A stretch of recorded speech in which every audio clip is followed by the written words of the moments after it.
गजराज तारो तेने आवने को जावने को खावने पकावने को मीराबाई तारी है। नरसी मेहता को तारो वही वार संवारने को, वेदन सुनावने को जय देव तारो है। हे नाथ, गजराज तारो तेने आवने को जावने को। बहुत सुंदर पंक्ति है। आपने गजेंद्र को क्यों तारा? इसको कहते हैं व्याज स्तुति। क्या कहते हैं? जोर से बोलो। व्याज स्तुति का मतलब क्या होता है? नोचते हुए स्तुति करना। ठाकुर जी को छेड़ते हुए स्तुति करना। ऐसे करते हैं ना हम लोग कई बार। हाँ, पिताजी से कहते हैं आपको तो वही ज्यादा प्यारा है, मैं तो प्यारा हूं नहीं। इस प्रकार हम पिताजी से कभी कहें, मां से कभी कहें। इस प्रकार भक्त ठाकुर जी से क्या कहते हैं? बोले आपने गजेंद्र को क्यों उबारा? तब कह रहे हैं गजराज तारो तेने आवने को जावने को। बोले आपको सवारी करनी थी उसकी, आपको लगा बढ़िया गाड़ी मिल जाएगी, हाथी, इसको उबार दो। आपने उसकी रक्षा कर दी, वैकुंठ ले गए, उस पर बैठ के घूमते हो आप पूरे दिन। मतलब आपका कोई ना कोई काम जब बनता है तभी आप कृपा करते हो, बिना काम के आप कृपा नहीं करते। और अपना नाम रख दिया कृपालु, भक्त वत्सल कृपालु। आप बिल्कुल भक्त वत्सल कृपालु नहीं हो। ठाकुर जी से ऐसे नोक झोंक करते हुए भक्त कहता है गजराज तारो तेने आवने को जावने को। आपने आने जाने के लिए गजेंद्र को तारा, और खावने पकावने को मीराबाई तारी है। वैकुंठ के रसोईया आजकल बढ़िया भोजन नहीं बना रहे थे, तो आपको बड़ी लगी क्या करें, कोई बढ़िया भोजन होना चाहिए। तो आपने देखा भारत में सबसे बढ़िया भोजन कौन बना? मारवाड़ी बहुत बढ़िया भोजन बनाते हैं, राजस्थान के लोग बहुत अच्छा प्रसाद बनाते हैं। सोई महाराज आपने मेवाड़ की, मेड़ता की मीराबाई को चुन लिया। बोले हाँ चलो ठीक है, थोड़ा बहुत भोजन खाती, इसको तार दो। क्या करेगी? वैकुंठ में आके बढ़िया बढ़िया रोटी बनाएगी। अब हम तो मध्य प्रदेश में बैठे हैं, लेकिन मारवाड़ी लोग क्या बढ़िया भोजन पाते हैं। एक से एक सामग्री बनती है उनके यहाँ, ऐसी ऐसी सामग्री की सुने ही नहीं हो नाम। बोले आपने भोजन करने के लिए, बढ़िया बढ़िया भोजन पाने के लिए मीराबाई को तारा, और गजराज तारो तेने आवने को जावने को खावने पकावने को मीराबाई तारी है। नरसी मेहता को तारो वहीवार सवारने को। नरसिंह मेहता को क्यों तारा? बोले बहुत दान दक्षिणा चढ़ती है मंदिरों में, तो एक वो भी होना चाहिए, मुनि हिसाब किताब रखे, कहां कितना चढ़ रहा है, पूरी लेखा जोखा रखे। आप तो पूरे दिन यूं ही खड़े रहते हो, आपका ध्यान तो जाता नहीं कौन कितने चढ़ा रहा है। तो एक व्यक्ति मुनि में रहना चाहिए ना, दिखता रहे, आपका सारा व्यापार संभाले। नरसिंह मेहता को तारो वहीवार सवारने को, और वेदन सुनावने को जयदेव तारो है।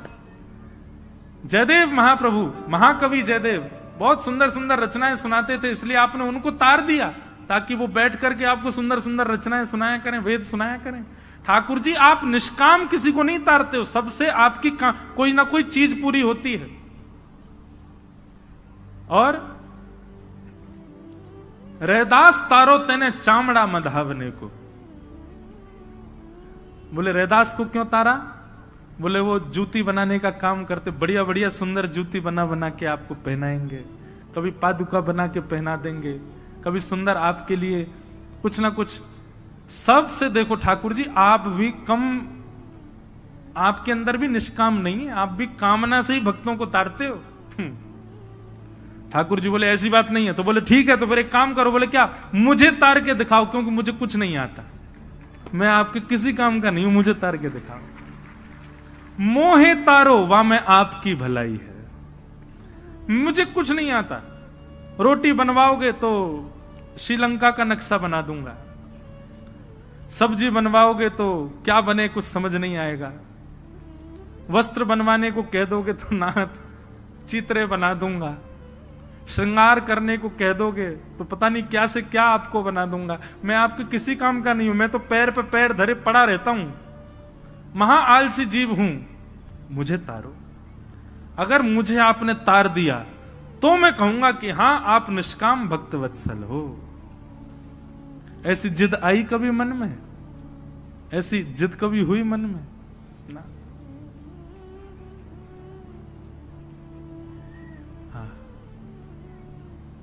ऐसी भावना आवे। अभी नासिक में केवट का प्रसंग कह रहा था मैं। केवट क्या करता है, सब जिद से करवा लेता है ठाकुर जी से। ठाकुर जी को बैठा करके नौका में ले जाता है पल्ली पार, और जैसे ही पहुंचने वाले होते हैं नौका घुमा देता है, फिर घुमा के ले जाता है, जैसे ही पहुंचने फिर घुमा देता है, बीच में घुमा रहा है, इधर से उधर इधर से उधर। राम जी बोले भले आदमी, हमको पार क्यों नहीं कर रहा है, तू 1 घंटा से नाव चला रहा है।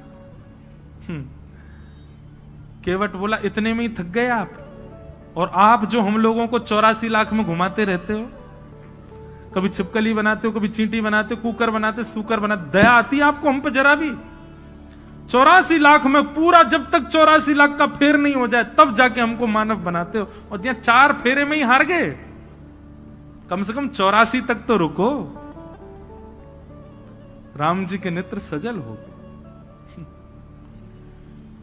तो बंधु, ये मुझे ऐसी वाली भक्ति बड़ी प्रिय लगती है वैष्णवों की, जो ठाकुर जी से ऐंठ करके, ऐंठना समझते हैं, ऐंठ करके मतलब थोड़े जो है हमारे ब्रज की एक सवैया है,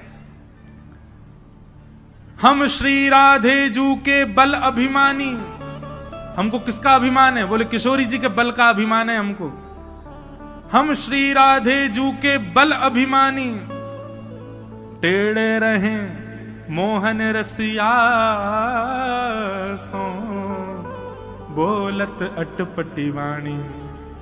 ठाकुर जी से अटपटी वाणी बोलते हैं किशोरी जी के, बल अभिमानी। ठाकुर जी काय बात को इतरा रहो भैया, इतनो ऐंठ के काय को बोल रहा? बोले जाने ना है, किशोरी जी की कृपा है हमारे ऊपर, चुप रहियो लाला, कुछ बोल मत जाइयो। ठाकुर जी अच्छा अच्छा अच्छा क्षमा।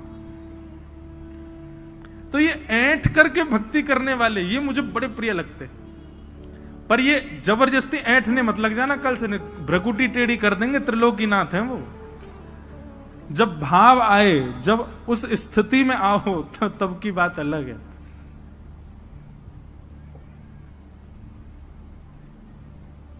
तो वैद्यम वास्तव मत्र वस्तु सिद्ध। तो ये जो चाहिए ना, भक्ति में थोड़ी ऐंठ आ जाए, किसी को भक्ति में लाड़ प्यार की भक्ति करनी है, किसी को भक्ति में प्रियतम की भक्ति करनी है, किसी को भक्ति में सख्य की भक्ति, ये सारे भक्ति के लक्षण, इनकी कामना से भागवत की कथा सुनो। वैद्यम वास्तव मत्र वस्तु शिवदम। ठाकुर जी की भक्ति करने के लिए भागवत की कथा है, ये मुक्ति उक्ति प्राप्त करने के लिए भागवत की कथा नहीं है। हमें मुक्ति मिले इस कामना से कथा मत सुनिए। मुक्ति मिलेगी, क्या मिल जाएगा? हमको क्या पता कि हम कहां जाएंगे मृत्यु के बाद? हमको केवल इतना पता है जब तक हम जीवित हैं, जो हमने किया वो हमको पता। मृत्यु के बाद किसी का कोई पता नहीं होता। इसलिए भाई, भगवत मिलन की कामना अभी की रखो, अभी मिलना है। और वो कामना आपकी पूर्ण केवल एक स्थान कर सकता है, वो है ये प्रांगण, भागवत का प्रांगण। भागवत जी से प्रार्थना करो, श्री भागवत जी अनुग्रह करेंगी, ये कृपा करेंगी, तो ठाकुर जी प्राप्त होते हैं, ठाकुर जी अनुग्रह करते हैं। निर्मत सराणाम सताम वैद्यम वास्तव मत्र वस्तु शिवदम। ठाकुर जी से आपका संबंध करा देगी। और भागवत जी कैसा संबंध कराएगी? यहां डंके की चोट पर व्यास जी शब्द लिखते हैं शिवदम। शिव का मतलब क्या होता है? कल्याण। और शिवदम यानी कि कल्याणकारी। ठाकुर जी से आपका संबंध ऐसा नहीं कराएंगी भागवत जी की आप तड़पते रह जाओ, रोते रह जाओ, नहीं, कल्याणकारी संबंध कराएंगी। ठाकुर जी आपके हो जाएंगे पूर्ण रूपेण। ऐसा संबंध भागवत जी आपका ठाकुर जी से कराएंगे। वैद्यम वास्तव मत्र वस्तु शिवदम तापत्रयोन्मूलनम। श्रीमद् भागवते महामुनि कृते किंबा परैरीश्वरः सद्यो हृद्यवरुध्यते त्रिकृतिभिः शुश्रूषुभिस्तत्क्षणात्। भागवत जी की कथा बंधुओं इतनी निर्मल है, इतनी पावन है। मैंने कल भी आप लोगों से निवेदन किया, आज पुनः निवेदन करूं। आप नहीं आते हैं कथा में, कोई दिव्य चेतना आपके भीतर बैठ के आपका माध्यम लेकर के यहां आपको लेकर के आ रही है। लेकिन यहां कथा सुन दोनों रहे हैं, आपके भीतर जो दिव्य चेतना है वो भी और आप भी। बस आपको ये कथा सुन करके इस माध्यम, इस अवसर का पालन करना है। भागवत में तो स्पष्ट लिखा है, श्रीमद् भागवते महामुनि कृते किंबा परीश्वर सद्यो हृदयवरुद्धते त्रिकृतभि शुश्रूषुभिस्तक्षणात्। कथा सुनने की, कथा कराने की जिस दिन आपके चित्त में इच्छा प्रकट होती है, उसी दिन ठाकुर जी चित्त में आ जाते हैं। भागवत जी में स्पष्ट लिखा है। आपने जैसे मन बनाया, 17 मई से मंडी द्वीप में भागवत की कथा होने वाली है, मैं रोज सुनने जाऊंगा। जैसे ही आपने ये विचार अपने घर में बैठे बैठे किया, मैं रोज सुनने जाऊंगा, उसी क्षण आपके चित्त में ठाकुर जी आ गए, ठाकुर जी आके विराजमान हो गए। अब अगली परिकल्पना क्या है, अगला आपका प्रयास क्या है? अब चित्त में जो आकर के विराजमान हुए हैं वो मस्तिष्क में आवे, अब वो विचारों में आवे, अब वो बुद्धि में आवे, अब वो स्वप्न में आवे, और धीरे धीरे वही चित्त में आए, अब प्रत्यक्ष आ जाए। यहां बैठे हर जीव के अंदर ठाकुर जी आ चुके हैं, ठाकुर जी विराजमान हो चुके हैं। आप स्वीकार किए जा चुके हो, ठाकुर जी मिलने के लिए फेंटा कस के बैठे हैं, बोले अब बस हम तैयार हैं, तुम प्रयास करो, ऐसा कुछ करो कि हम प्रकट हों।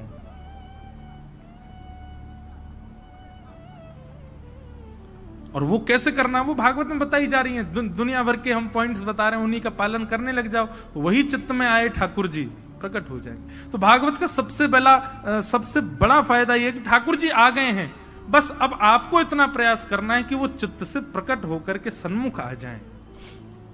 वैद्यम वास्तव मत्र वस्तु शिवदम तापत्र योन्मूलनम श्रीमद् भागवते महामुनि कृते किंबा परीश्वर सद्यो हृदयवरुध्यते त्रिकृतभि शुश्रूषुभिस्तक्षणात्। स्वामी श्री हरिदास जी महाराज ने अपने चित्त के ठाकुर जी प्रकट किए, आज वृंदावन में सबको दर्शन दे रहे हैं। श्री वृंदावन बिहारी लाल हितहरिवंश महाप्रभु, कल उनका उत्सव है, कल एकादशी है ना, कल महाप्रभु श्री हितहरिवंश महाप्रभु जी का उत्सव है। कल उनका चरित्र थोड़ा सुनाएंगे कथा में, जिन्होंने श्री राधा वल्लभ लाल जी को प्रकट किया। मुझे विदिशा में कथा करने आया था, तब भी भोपाल से कई वैष्णव आए, वो मेरे को देखते ही बोलते श्री हरिवंश, तो मैं देखता, मैंने कहां से? बोले भोपाल में राधा वल्लभ मंदिर। मैंने कहा भोपाल में राधा वल्लभ जी कहां से आए? आज भी कई वैष्णव आए और भी कई, तो परसों हम श्री राधा वल्लभ जी का दर्शन करने जाएंगे जो भोपाल में विराज रहे हैं।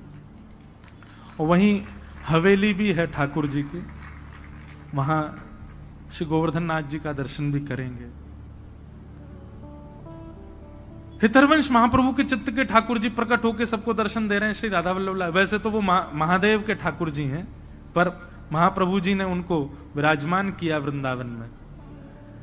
गोपाल भट्ट गोस्वामी, उनका भी अभी उत्सव आ रहा है, श्री राधा रमन लाल जी का बुद्ध पूर्णिमा। कितने सुंदर सुंदर अवसर, आचार्य की जयंती भी कथा में पड़ेगी और ठाकुर जी की जयंती भी कथा में पड़ेगी, ठाकुर जी का उत्सव भी कथा में आएगा।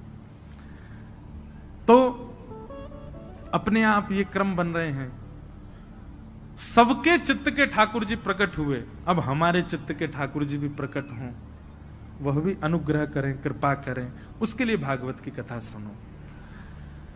पिबत भागवतम निगम कल्प तरोर गलितम फलम सुख मुखादमृत द्रव संयुतम पिबत भागवतम रसमालयम मुहुर्हो रसिका भुवि भावुका। श्रीमद् भागवत क्या है? वेद रूपी वृक्ष का पका हुआ फल है श्रीमद् भागवत। वेद वृक्ष ही फल में सार नियोजित करते हैं, चारों वेदों से ही सार निकल करके श्रीमद् भागवत में आया है जो हम लोग श्रवण कर रहे हैं। समस्त वेदों का सारम सारम समुद्वतम और सुख मुखाद अमृत द्रव संयुतम। सुखदेव जी के मुख से प्रकट होने के कारण ये भागवत की कथा अमृत तुल्य हो गई है, ये अमर बना देती है सुनने वालों को। और पिबत भागवतम रसमालयम, इस भागवत की कथा को पियो।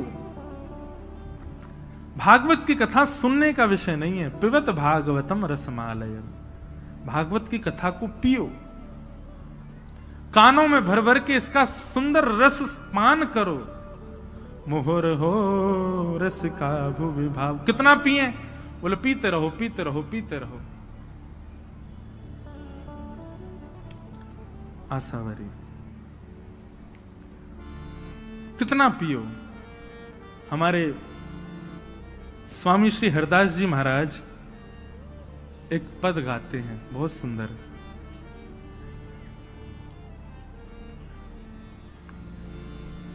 अगर हमको एक हमारा भाव है कि हम भजन कम गाते हैं, पद की ज्यादा इच्छा होती है कथाओं में गाने की। इन पदों के शब्दावली और इनका गायन थोड़ा गंभीर होता है, पर यदि आप बहुत ध्यानपूर्वक सुनेंगे तो इनमें बड़े सार विद्यमान हैं।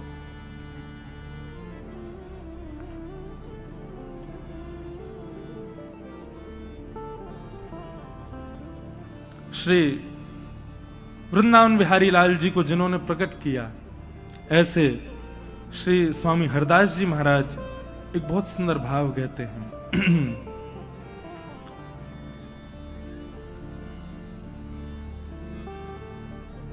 रोम रोम रसना जो होती, तो तेरे गुण ना बखाने जात। कितना सुंदर और सूक्ष्म और कितना गहरा भाव है, बहुत ध्यान से सुनो। रोम रोम रसना जो होती, तो तेरे गुण ना बखाने जात। हे श्याम सुंदर, हमारे शरीर में जितने रोए हैं ना, इन रोयों की जगह यदि इतनी जीभ हमारी होती तो भी हम आपके गुण नहीं गा पाते। रोम रोम रसना जो होती, तो तेरे गुण ना बखाने जात। कहाँ कहो एक जीव सखीरी, बात की बात बात। कहां करूं? स्वामी जी उदास भाव से कह रहे हैं, मैं क्या करूं? मेरे पास एक ही जीव है, उस जीव से मैं कितना गाऊं? क्योंकि एक जीव पर्याप्त नहीं है ठाकुर जी के रस को बखान करने के लिए।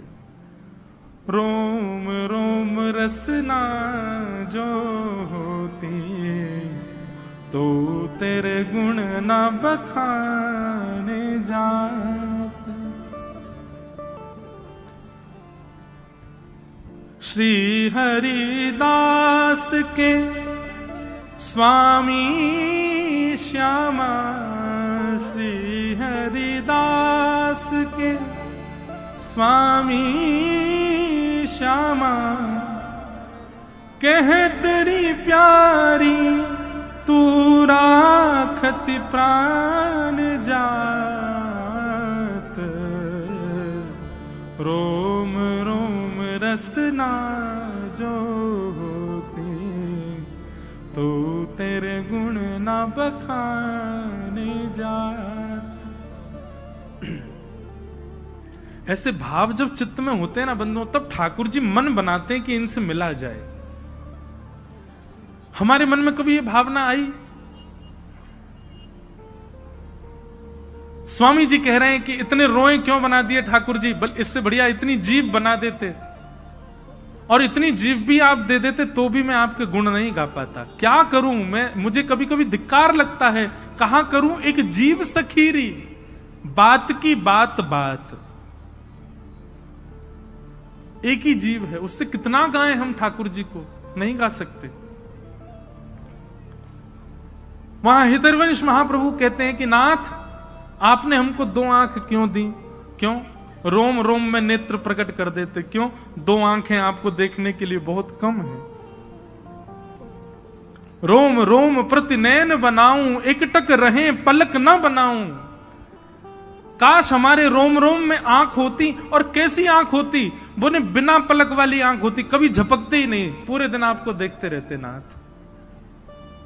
ऐसी भावना हमारे चित्त में है? बिल्कुल नहीं है।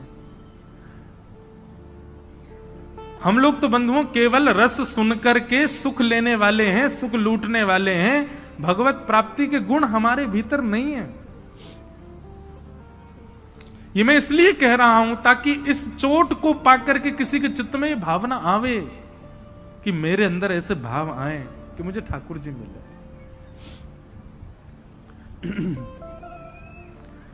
लोग जब मुझसे सुबह मिलने के लिए आए, आज भी 2 दंपति आए, संभवतः बैठे होंगे, उन्होंने आकर के मुझसे एक बात कही कि महाराज जी हम दोनों डॉक्टर हैं, पर कृष्ण भक्ति ऐसी चढ़ रही है, भक्ति ठाकुर जी की ऐसी हो रही है कि हम अपनी डॉक्टरी, जो हम डॉक्टर हैं, अपने पेशे पर ध्यान नहीं दे पा रहे। अब देखो, व्यक्तिगत रूप से जब आप मुझे मिलने आएंगे तब तो मैं ऐसा ही कहूंगा कि नहीं आपको ध्यान देना चाहिए, आप थोड़ा ध्यान रखो उस चीज का। लेकिन व्यासपीठ पर बैठ करके एक बात मैं सब जगह कहता हूं कि यहां भक्ति मार्ग जब अपनाओगे तो सब छूट जाएगा, कुछ नहीं रहेगा आपके पास। यदि सबको संभालते हुए आप ठाकुर जी का भजन कर रहे हो, अच्छी बात है, लेकिन वो भक्ति का मुख्य रूप नहीं है। या तो इस मार्ग पर मत आइए, इस मार्ग पर मत चलिए, और अगर इस मार्ग को आप स्वीकार कर रहे हैं तो इस बात की पहले ही जिम्मेवारी रखिएगा अपने ऊपर, सब छूट जाएगा, कुछ नहीं रहेगा आपके पास। धीरे धीरे निवृत्ति होती है भक्ति मार्ग में। भक्ति मार्ग में आप साधनों को रखते नहीं हैं, साधनों से निवृत्त होते हैं, विरक्त होते हैं। यहां इकट्ठा नहीं किया जाता है, यहां बांटा जाता है, यहां लुटाया जाता है। और आप यदि संचित रख पा रहे हैं, इकट्ठा कर पा रहे हैं, तो अभी आप भक्ति कर रहे हो, पर ठाकुर जी की नजर में चढ़े नहीं हो। जिस दिन उनकी नजर में चढ़ गए वो सब छुड़वा देंगे, कुछ नहीं रहेगा आपके पास। गोपियां गोपी गीत में कहती हैं, तब कथामृतम तप्त जीवनम कविभिरीडितम कल्मषापहम श्रवणमंगलम